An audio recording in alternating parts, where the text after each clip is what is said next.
আসসালামু আলাইকুম। সবাই ভালো আছেন আশা করি। বিসমিল্লাহির রহমানির রহিম। আচ্ছা, আমি আজকে কিছু বিষয় নিয়ে কথা বলবো। বিশেষ করে মধ্যপ্রাচ্যের নিউজ তো থাকবেই। তার আগে আমি একটা ছোট বিষয় নিয়ে কথা বলতে চাই, আপনাদেরকে একটু স্মরণ করিয়ে দিতে চাই এবং সেটা কেন সেটাও আমি বলছি।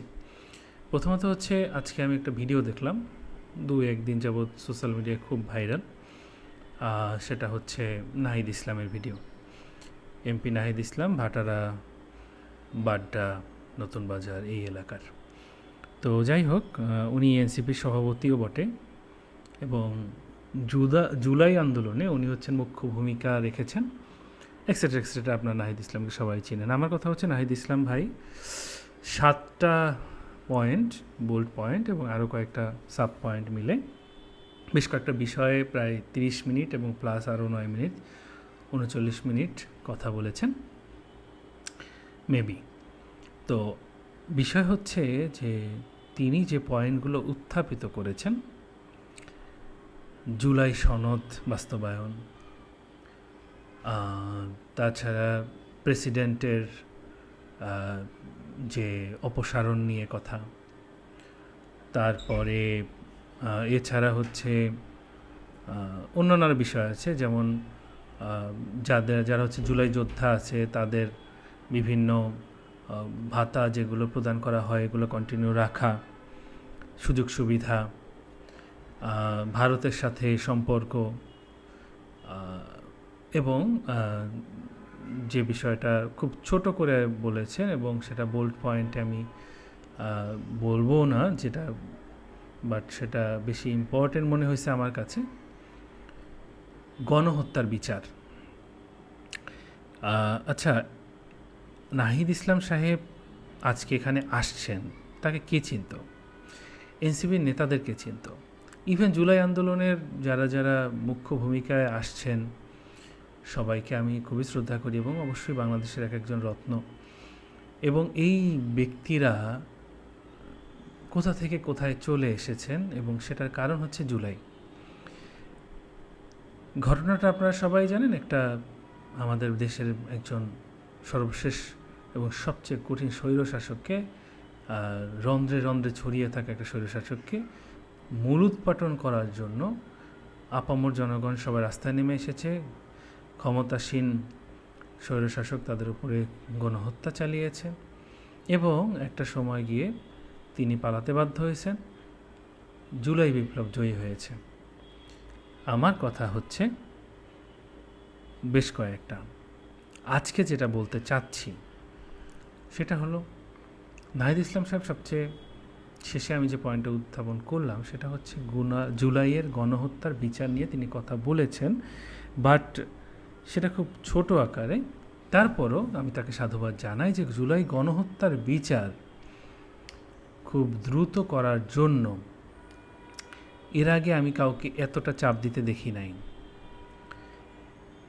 এই যে জুলাই আন্দোলন হলো বা যে কোনো আন্দোলন, বিপ্লব যাই হোক না কেন, সেটার পিছনে যারা কারিগর থাকে বা যারা যোদ্ধা থাকে, আন্দোলনের মুখ্য ভূমিকা পালন করে বা যারাই,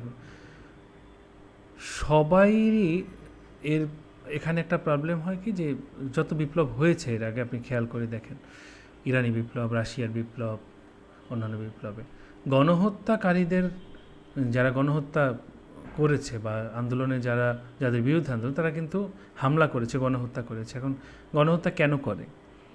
ক্ষমতা ধরে রাখার জন্য। ক্ষমতা কি, যেটার জন্য গোটা পৃথিবী এখন মানে যত আপনার পৃথিবীতে যত শাসক আছে বা যত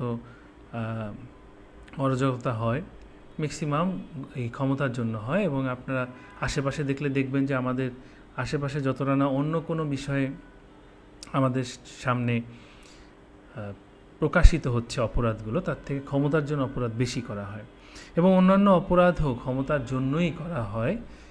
কোনো না কোনো দিক থেকে ক্ষমতার সাথে রিলেটেড আছে, হয় একটা অন্যায় করেছে সেটা ক্ষমতাবান কেউ ধামাচাপা দিচ্ছে, অথবা ক্ষমতার জোরে সেই অন্যায়টা করা হচ্ছে, যে কোনোভাবে ক্ষমতার একটা লিঙ্ক আছেই।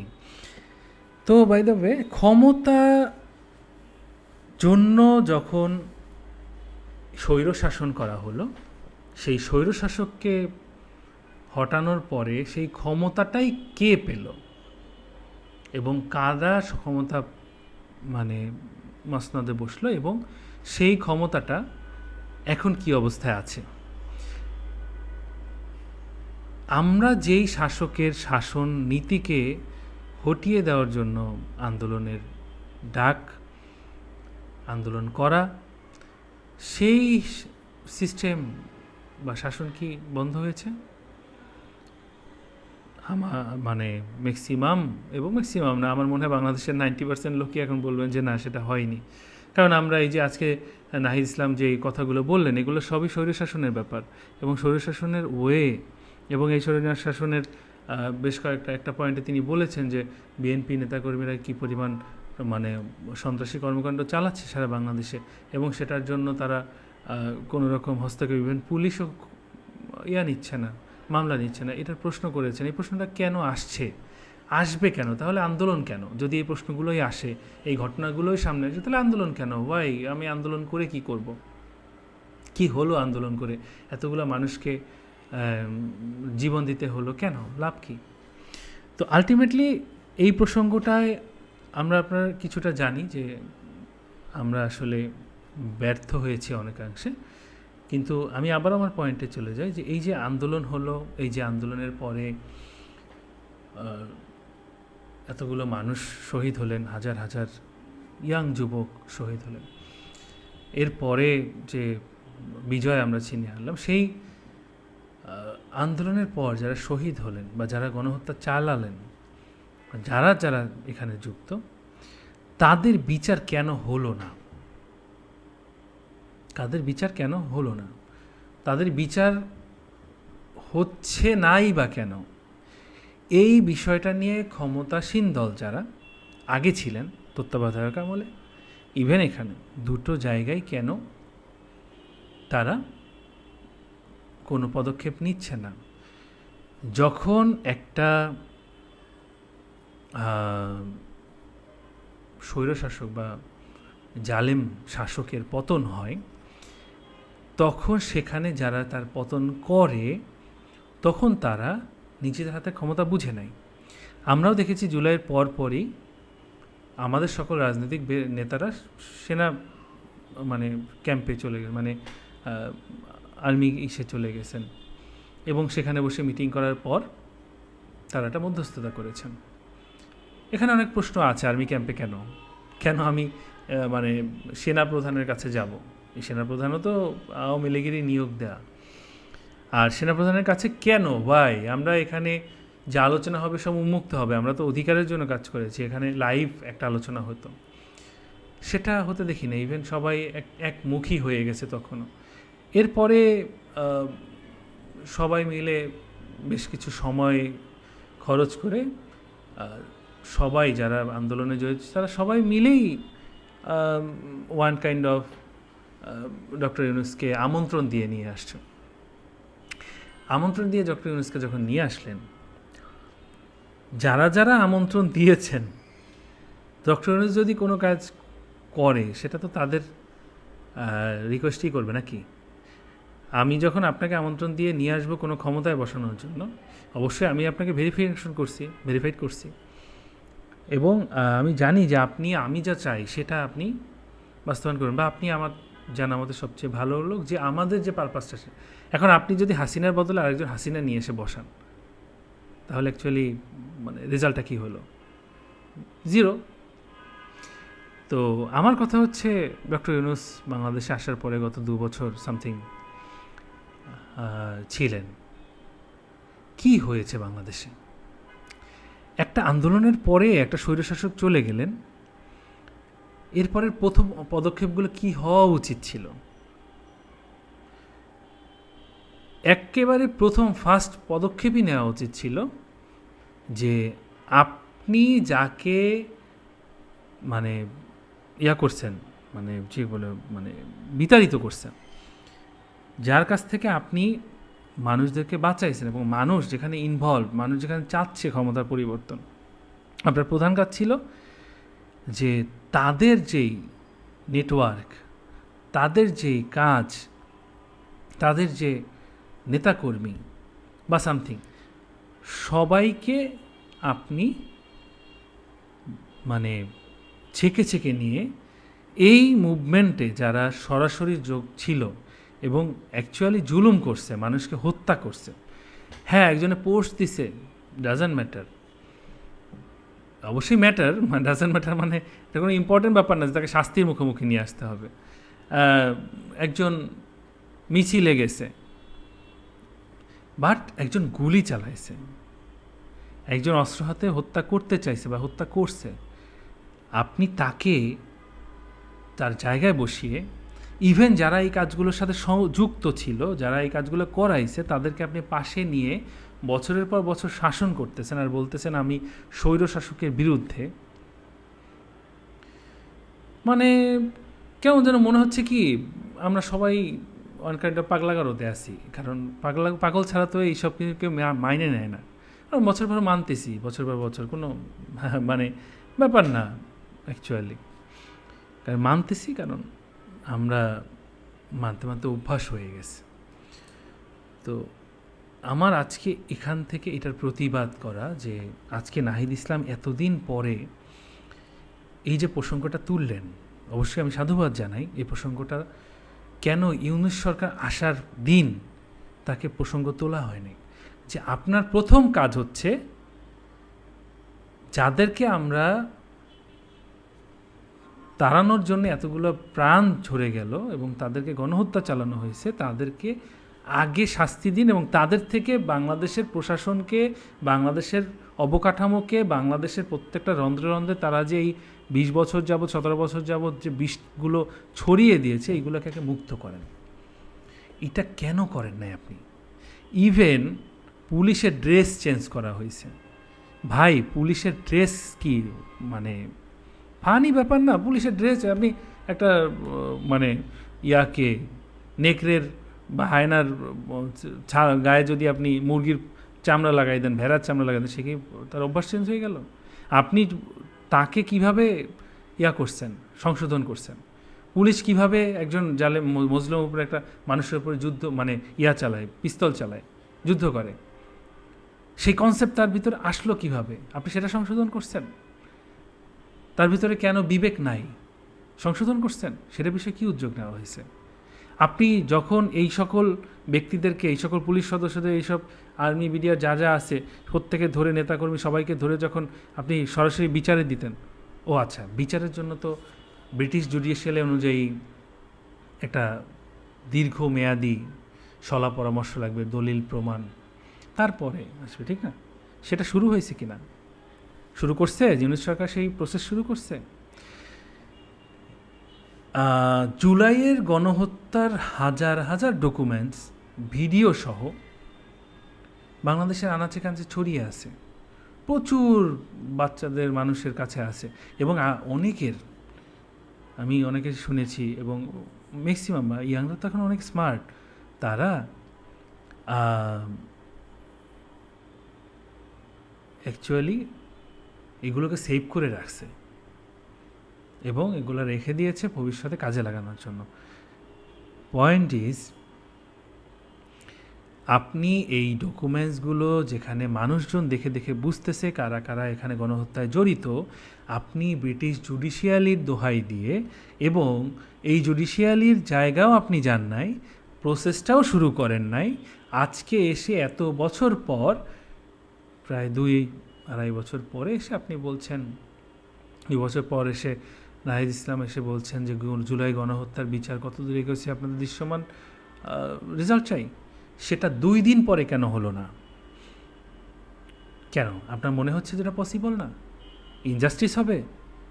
ভাই, যে ব্যক্তি গুলি করছে দেখা যাচ্ছে, যেই ব্যক্তির গুলিতে অন্য একজন শহীদ হয়েছে, তার পাশের ব্যক্তিরা বলে দিচ্ছে যে কারা কারা। আপনি ওসমান হাদি বেঁচে ছিলেন প্রায় অনেক তারপর অনেক মাস যাবৎ বেঁচে ছিলেন। ওসমান হাদিকে আপনি জিজ্ঞেস করলে এরকম প্রচুর ডকুমেন্টেশন তার কাছে ছিল। এরকম আরও বহুত ওসমান হাদি লুকায়িত আছে, যার হয়তো ওসমান হাদির মতো সাহস নাই, কিন্তু তার ভিতরে এই মানে আইডিয়াগুলো বা তার ভিতরে এই টেকনিকগুলো আছে। হয়তো কেউ আইটি সেক্টরে ওসমান হাদির থেকে বেশি স্মার্ট আছে এবং তার কাছে আরও বেশি ডকুমেন্টস আছে, আরও বেশি, একাধিক হইতে পারে, 100 জনও হইতে পারে, 1000 জন হইতে পারে। আপনি কতজনকে বন্ধ করবেন? কতজনকে আপনি মনে করছেন যে এগুলো সব আস্তে আস্তে ডিলিট হয়ে যাবে, সবাই ভুলে যাবে, একটা সময় এটা বিচার করতে গেলে ডকুমেন্ট পাবেন না? বিডিআর বিদ্রোহ আজকে এতদিন পরে জেগে উঠছে। একদিন সাগররুনির হত্যার বিচার হবে এবং প্রকৃত অপরাধীরই বিচার হবে। এটা আপনি লিখে রাখেন। ইতিহাস কাউকে ক্ষমা করে না, কাউকে না। অতএব এইটা এক ধরনের প্রহসন আপনারা যেটা করছেন।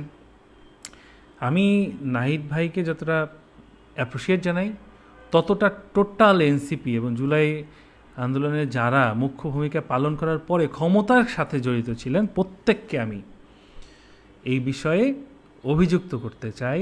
আপনারা কেন এতদিন পরে, এত দিনেও, বিশেষ করে এখন বিএনপি সরকারকে আপনি সমালোচনা করতেছেন? এটা তো ওই যে মানে ইয়াকে কি জানি, মায়ের কি জানি বলে, বউ মেরে ঝিরে মেরে মেয়েরে শিক্ষা দেওয়া, ব্যাপারটা এরকম আর কি। যে আপনি এতদিন পর্যন্ত আপনার ক্ষমতায় ছিল 2 বছর, আপনি কিছুই করতে পারেন নাই। হ্যাঁ, এগুলো এখন অবশ্য বিএনপির লোকজন বলে, এগুলো হচ্ছে তারা দায়সারা কথা বলে। অ্যাকচুয়ালি তাদের এটা মানে অরিজিনাল তাদের মুখের ভাষা না, তারা চায় না বিচার হোক। কিন্তু আমার কথা হচ্ছে যে বেসিক্যালি এটা তো, কথাটা তো সত্য যে আপনারা কেন 2 বছর যাবৎ বিচার করলেন না? কি প্রবলেম ছিল? কেন ডক্টর ইউনূস কি এমন কি হাজার হাজার কাজ করছে যেটার জন্য তার প্রবলেম হয়েছে? এই আন্দোলন বিচার করা যায় না। বিচার বিভাগ তো আলাদা, স্বতন্ত্র। আইন উপদেষ্টা ছিল আলাদা, তিনি কি করছেন? আইন উপদেষ্টা যিনি ছিলেন তিনি 2 বছরে কি কাজ করছেন একটা লিস্ট দেন তো দেখি। তার ভিতরে জুলাই গণহত্যার কাজটা ধরার মতো সময় ছিল না তার? কি এমন জরুরি কাজ করছে জুলাই গণহত্যার থেকে বেশি? আপনি মনে করছেন কি এই কথাটা আমি বলছি? না, শত শত হাজার হাজার লক্ষ লক্ষ মানুষের মাথায় এটা ঘুরতেছে এবং তারা 71-এর স্বাধীনতা মুক্তিযুদ্ধের সময় বা 56-52-র মতো লোক না যে তারা ভুলে যাবে। গ্লোবালাইজেশনের যুগ, ভুলতে দিবে না। ওসমান হাদি ভুলে গেছে? ওসমান হাদিকে ভুলছে মানুষ? ভুলে নাই। হ্যাঁ, হয়তো দিনের আবর্তে মানুষ কিছুটা ইয়ে করছে, বাট এখনও ওসমান হাদির নাম নিলে মানুষের মন কাঁদে, আরও 100 বছর কাঁদবে। এবং ইনশাআল্লাহ বাংলাদেশে ওসমান হাদির নাম নিয়ে বিপ্লব হবে, এটাই হওয়া উচিত এবং হওয়া সুযোগ আছে। কারণ বাংলাদেশের মানুষ দেখাই দিছে। আমি অনেকগুলো ভিডিও করছি, আপনি আমার টাইমলাইনে গেলে দেখতে পাবেন যে মানুষ প্রতিদিন এসে ওখানে কান্না করতেছে, যারা ওসমান হাদিকে কখনো দেখে নাই, নামও শুনে নাই, বাট তাকে দেখলে তার কান্না আসে। সে এসে তাদের কবরের সামনে কান্না করছে। আমার সামনে প্রত্যন্ত অঞ্চলের কিছু বাবা মা আসছে তার ছেলে মেয়েকে নিয়ে পরীক্ষা দিতে ঢাকা ইউনিভার্সিটিতে। আমি বসে বসে আমরা মুড়ি এবং বাতাসা খাচ্ছি, মানুষকে দিচ্ছি। ওই সময় কিছু না, আশেপাশে দাঁড়ায় আছে, আমরা কথা বলতেছি, শুনতেছি। হঠাৎ করে তিনি আমাদের সামনে বললেন যে আমি তাকে চিনতাম না, কিন্তু পরে তার ভিডিওগুলো দেখে আমার অন্তর কেঁদে উঠছে। বলেছি অঝরে কেঁদে দিছে। ওই সিচুয়েশন আমি না দেখলে, অ্যাকচুয়ালি ভাই আপনি না দেখলে ফিল করতে পারবেন না। ওসমান হাদি মরে গেছে? সম্ভব না। ওসমান হাদিরা মরে না। আপনারা মনে করছেন কি এগুলো সব ইয়া যাবে? সাগররুনি মানে ইয়া করছে না, হাসিনা চেষ্টা করছে না সাগররুনির মানে মিসগাইড করতে, ভুলাই দিতে, বিডিআর বিদ্রোহ ভুলাই দিতে? শেখ মুজিব মানে চাইছে না তাদের স্বৈরতন্ত্র যেই সব অপকর্ম করছে সেগুলো ভুলাই দিতে? হবে না, এটা কখনোই পসিবল না। হ্যাঁ, আমরা হয়তো মনে করছি আজকে যে 71-এর অনেক কিছুই তো আমরা ভুলে গেছি, আমাদের কাছে নাই। আমি আপনাকে বলি, আমার সামনে অনেক মুরব্বী ছিলেন যারা 71-এর অরিজিনাল চিত্র কি মতিউর রহমান রিন্টু আমার পাশে চাইতে বলে গেছেন। অনেক ডেপথ কথা তারা এখনও বলেন, যারা লাইভ বেঁচে আছেন এখনও। এবং এরকম আমার জানা 2-1 জন আছে হয়তো, বা জানার বাইরে বহুত লোক আছে যারা এটা জানে, তারা বলে বেড়ায় না। আপনি মনে করেন ভুলে গেছে সবাই? ওই সিচুয়েশন এখন আসে নাই যে বাংলাদেশের প্রশাসন সম্পূর্ণ আওয়ামী বিরোধী মুভমেন্টে আছে, এন্টি ভারত মুভমেন্টে আছে। যদি সেরকম হয়, আপনি ড্যাম শিওর, আপনি নিশ্চিত থাকেন এটা হবেই। এইটা প্রচার হবেই এবং এমনভাবে প্রচার হবে যেভাবে প্রচার হচ্ছে এখন গাজায়, ইসরায়েলের বিরুদ্ধে কথা, আমেরিকার বিরুদ্ধে কথা। একটা সময় ছিল না, গাজা ফিলিস্তিন কেউ কিছু বলতো না, বলতে সাহস পেত না, এখন বলতে পারছে না। কারণ কি? পাশে ইরান আছে এবং তারা বুঝতে পারতেছে যে আমার এখন বলা উচিত। বাংলাদেশের মানুষও সেম গাজার মতো অবস্থা। আপনি সহজভাবে মিলান। ঠিক 47-এ ফিলিস্তিন ভাগ হয়েছে, ভারতবর্ষ ভাগ হয়েছে। ঠিক 47-এ ভারতকে আলাদা একটা ধর্মীয় কান্ট্রি করা হয়েছে, মুসলমানদেরকে 2 ভাগ করে দেওয়া হয়েছে। ঠিক সেম সময় ইসরায়েলকে ধর্মীয় কান্ট্রি করে দেওয়া হয়েছে, মুসলমানদের 2 ভাগে ভাগ করা হয়েছে। পার্থক্য এটুকুই, ফিলিস্তিন যেটা, সে এখনও তাবেদারি করছে আমেরিকা ইসরায়েলের, এই জন্য তাদের কোনো সমস্যা নাই। তারা গোলামি করতেছে, পা চাটতেছে, কোনো সমস্যা নেই। বাট গাজা, তারা বিদ্রোহ করছে, তারা যখন নিজের অধিকারের জন্য, সম্মানের জন্য লড়াই করছে, তখন তাদেরকে স্যাক্রিফাইস করতে হচ্ছে। এটা বড় মহান বিপ্লবের জন্য। বাংলাদেশের লোকজন, পাকিস্তান তো অলরেডি কেনা হয়ে গেছে। আপনি দেখেন না, পাকিস্তান শুধু কয়দিন পর পর ট্রাম্পের নোবেল চায়। তো আপনার বাংলাদেশের মানুষ এখন পর্যন্ত গাজার জায়গায় যায়নি। তবে যে অবস্থা চলতেছে, গেলে তখন আপনারা এই কথাগুলোর বা এই সিচুয়েশনগুলো, এবং তখন এই ইনফরমেশনগুলো চলে আসবে। আপনারা যারা এখন ক্ষমতায় আছেন, বর্তমান প্রধানমন্ত্রী, সাবেক প্রধান উপদেষ্টা, এর আগের প্রধানমন্ত্রী, যারাই মনে করছেন, বা যত মন্ত্রীরা আছেন যারা এই চিন্তার মধ্যে জড়িত এবং যারা এই গাফলতির সাথে জড়িত যে আপনারা জুলাই অভ্যুত্থানের শহীদদের সাথে বেইমানি করছেন, তাদের বিচার করতে দিচ্ছেন না বা বিচার পদক্ষেপ নিচ্ছেন না, বা হ্যান ত্যান এইসব কাজগুলো করে ডিলে করে আপনি আওয়ামী লীগের ব্যক্তিকে অপসারণ করে আওয়ামী প্রসেসটাকে বাঁচিয়ে রেখে আপনারা সেই সুবিধা ভোগ করতে চাচ্ছেন, তারা মনে রাখবেন, মির্জাফর একদিনে মির্জাফর হয় নাই। যখন সিরাজউদ্দৌলা চলে গেছে, মানুষজন মির্জাফরকে খারাপ জানে নাই। তো মির্জাফরের খারাপ জানছে কবে? কত শত বছর পরে। আপনারা ইতিহাসের বুকে আপনার ভবিষ্যৎ প্রজন্ম এখনও সিরাজউদ্দৌলার বংশধরকে সম্মান করে সবাই। আছে অনেকেই, বাংলাদেশে একটু দেখলাম আছে আওরঙ্গজেব, আর মির্জাফরের বংশধর কখনো বলতে পারবে মির্জাফরের বংশধর? পারবে বলতে? আপনার বংশধররা পারবে? মনে করছেন কি ভুলে যাবে নাকি? এখন গ্লোবালাইজেশনের যুগ, এখন আরও বেশি স্ট্রং থাকবে। যাই হোক, অনেক কথা বললাম। এই কথাগুলো আমার মুখ্য ছিল না। আমার মুখ্য বিষয় হচ্ছে আমি মধ্যপ্রাচ্যের কিছু বিষয়ে কথা বলবো। অলরেডি 22 মিনিট হয়ে গেছে। আমি মধ্যপ্রাচ্যের জাস্ট কয়েকটা নিউজ বলে এবং সেটার বিষয়ে কিছু কথা বলে আমি আপনাদের সে ভিডিও শেষ করব। 3 মিনিটে শেষ করার চেষ্টা করবো ইনশাল্লাহ। প্রথম কথা, নিউজ হচ্ছে ইরান যুক্তরাষ্ট্রকে 1 মাসের সময় দিয়েছে নৌ অবরোধ তুলে নেওয়া এবং সব ফ্রন্টে স্থায়ীভাবে যুদ্ধ বন্ধ করার জন্য। ইসরায়েল বা আমেরিকা এটা করবে না, স্বাভাবিক, কারণ ওরা আসলে মানুষের ভয়ের উপরে ওদের আধিপত্য টিকে আছে।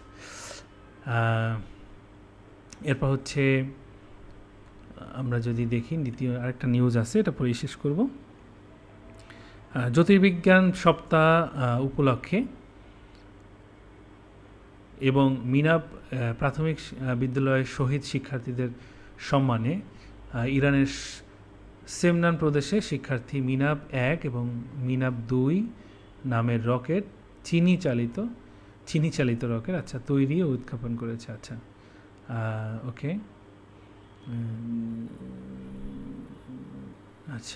শিক্ষার্থীরা এটা করছে।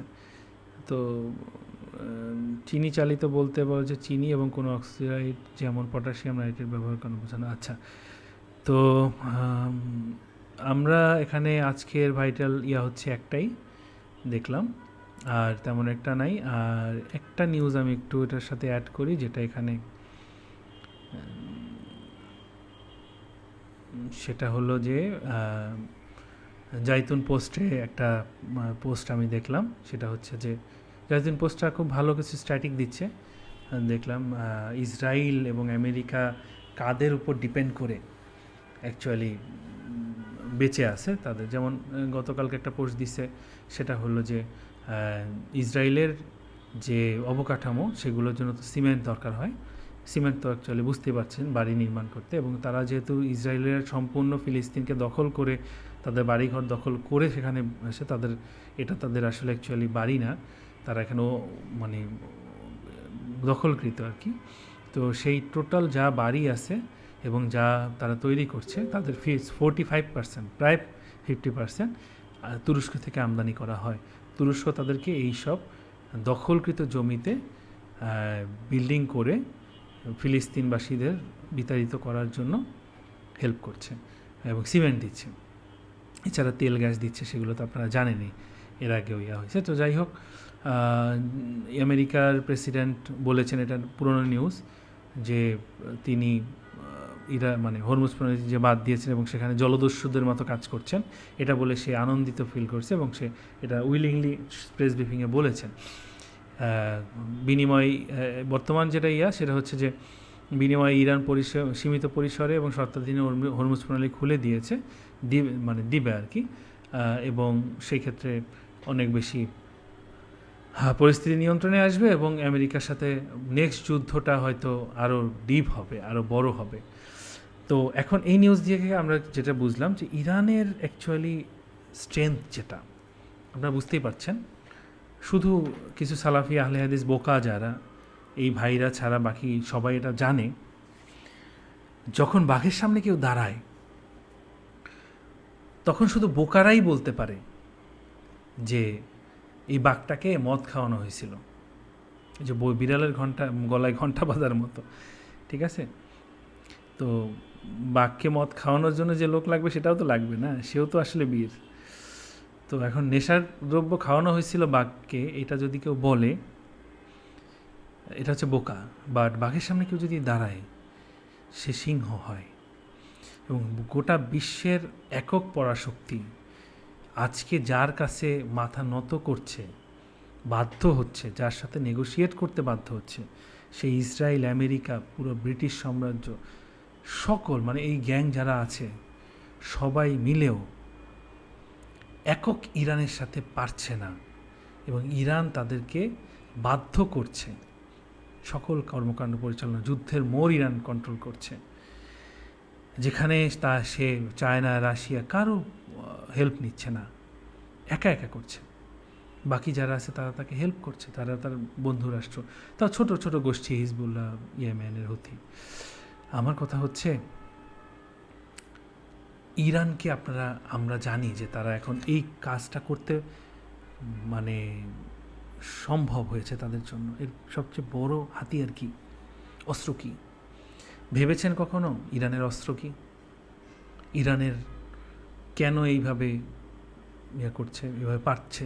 আমেরিকা কেন বারবার এক একটা পদক্ষেপ নিয়ে ফিরে আসতেছে এবং বারবার ভয় পাচ্ছে, যুদ্ধ থেকে সরে আসছে, সিজফায়ার চাচ্ছে? পৃথিবীর ইতিহাসে এরকম কখনো ঘটে নাই। কেন হয়েছে? কারণ ইরান একমাত্র যে তার জনগণকে নিয়ে, জনগণকে দীর্ঘদিন ট্রেন করে আজকে এখানে আসছে, জনগণ তাদেরকে হেল্প করছে এবং তারা এই যে আমি বললাম বিপ্লবের পরবর্তী কার্যক্রম যা করা উচিত সেটা তারা যথাযথভাবে করেছে। ইমাম আয়াতুল্লাহ রুহুল্লাহ খোমেনির নেতৃত্বে বিপ্লবের সাথে সাথে তারা সকল বিপ্লবের যারা বিপ্লবকে ধ্বংস করতে পারে, যারা এই আন্দোলনকে নস্যাৎ করতে পারে, আবার ব্যাকফায়ার করতে পারে, তাদের সবাইকে যথাযথভাবে তাদের বিরুদ্ধে পদক্ষেপ নিয়েছে। ইভেন এই যে আমরা জুলাই গণহত্যার কথা বলি না, এটা শেষ করি, জুলাই গণহত্যার মতো ইরানের যারা গণহত্যায় অংশগ্রহণ করেছিলেন তাদেরকে রাস্তার মাঝখানে ইনস্ট্যান্ট কোর্ট বসিয়ে সেখানে প্রমাণ নিয়ে আসো, প্রমাণ নিয়ে আসছে, এই প্রমাণ, এই দেখা যাচ্ছে, এটা প্রমাণিত, সে নিজে স্বীকার করছে, বা স্বীকার না করলেও যারা অভিযোগ দিচ্ছে তাদের কাছে প্রমাণ আছে, সাক্ষী আছে, যখন যারা বলছে তারা বিশ্বস্ত, সব কিছু যখন ওকে ইনস্ট্যান্ট বিচার, ইনস্ট্যান্ট ফাঁসি, এভাবে করে বিস্ফোরাগুলোকে উপড়ে ফেলছে। অনেকে বলে এটা মানবাধিকার লঙ্ঘন। ভাই, মানবাধিকার ফিক্সড করে কে? America, Britain? তাদের মানবাধিকার কোথায় আজকে? তাদের মানবাধিকারের চোখ দিয়ে আপনি মানবাধিকার ফিক্সড করছেন? রসুলুল্লাহর চোখ দেখেন, রসুলুল্লাহর ন্যায় বিচার দেখেন, তারা মানে রাসূলুল্লাহ সাল্লাল্লাহু আলাইহি ওয়াসাল্লাম কীভাবে ইসলামিক রাষ্ট্রে ন্যায় বিচার প্রতিষ্ঠা করেছিলেন, কীভাবে গণহত্যাকারীদেরকে মুনাফিক বলতে যারা মুরতাদ, যারা হচ্ছে টোটালি ইসলামী রাষ্ট্রের পতনের জন্য কাজ করেছে, যারা সরাসরি ধ্বংস করে দিতে চাইছে সবাইকে, হত্যা করতে চাইছে সবাইকে, শত্রুদের সাথে আঘাত করে একটুর জন্য বেঁচে গেছে মুসলমানরা, এরকম ব্যক্তিদেরকে কিভাবে তারা পানিশমেন্ট দিছে এবং সেটার কারণে কি পরিমাণ স্ট্রেংথ তৈরি হয়েছে মানুষের মধ্যে, শত্রুটা কতটা ভয় পাইছে, মুসলমানদের ভিতরে সেফটি তৈরি হয়েছে, সিকিউরিটি তৈরি হয়েছে। আজকে বিপ্লবীরা বিভিন্ন পথে ঘাটে ছুরিকাঘাতে মারা যাচ্ছে, এনসিপি নেতারা মারা যাচ্ছে, শিবির জামাতের কর্মী মারা যাচ্ছে, বিএনপির লোকজন মারা গেছে এসে উপদেষ্টার সময়, তত্ত্বাবধায়ক সরকারের সময়, কারণ কোনো বিচার হয়নি আজ অবধি না। আপনি একটা বিচার দেখাইতে পারবেন এত বছরে? পারবেন না, কারণ বিচার হয়নি, ইভেন কেউ বিচারের জন্য পদক্ষেপে নেয়নি। যারা বিচারের পদক্ষেপ নিচ্ছে না, আমি মনে করি তারা হচ্ছে হাসিনার থেকেও বড় গণহত্যাকারী, কারণ তারা গণহত্যাকারীদেরকে আরও গণহত্যা করার সুযোগ দিচ্ছে এবং এই জন্যই ইরানের মতো বিপ্লব প্রতিষ্ঠা হচ্ছে না। আজকে তারা পরাশক্তি হতে পারছে না, তারা নিজের স্বয়ংসম্পূর্ণ হতে পারছে না, জনগণের সাথে রিলেট করতে পারছে না। জনগণ তাদেরকে গালি দেয়, তারা কানেও তোলে না, কারণ তাদের কাছে ক্ষমতাই বড়। তাদের কাছে ওসমান হাদিরা কিছু না, তাদের কাছে ক্ষমতাই বড়। কারণ আমরা কিন্তু ওই যে অ্যানিম্যাল ফার্মসের মতো, অ্যানিম্যাল ফার্ম উপন্যাসটা অবশ্যই পড়েছেন, যাকে হটিয়ে দিলেন, যিনি এখন আপনার মাধ্যমে এসে এখানে বসেছেন, তিনি তার থেকে আরও বড় স্বৈরাচার হতে যাচ্ছেন কি না, খেয়াল রাখবেন। ধন্যবাদ সবাই। আসসালামু আলাইকুম রহমতুল্লাহি ওয়া বারাকাতুহু।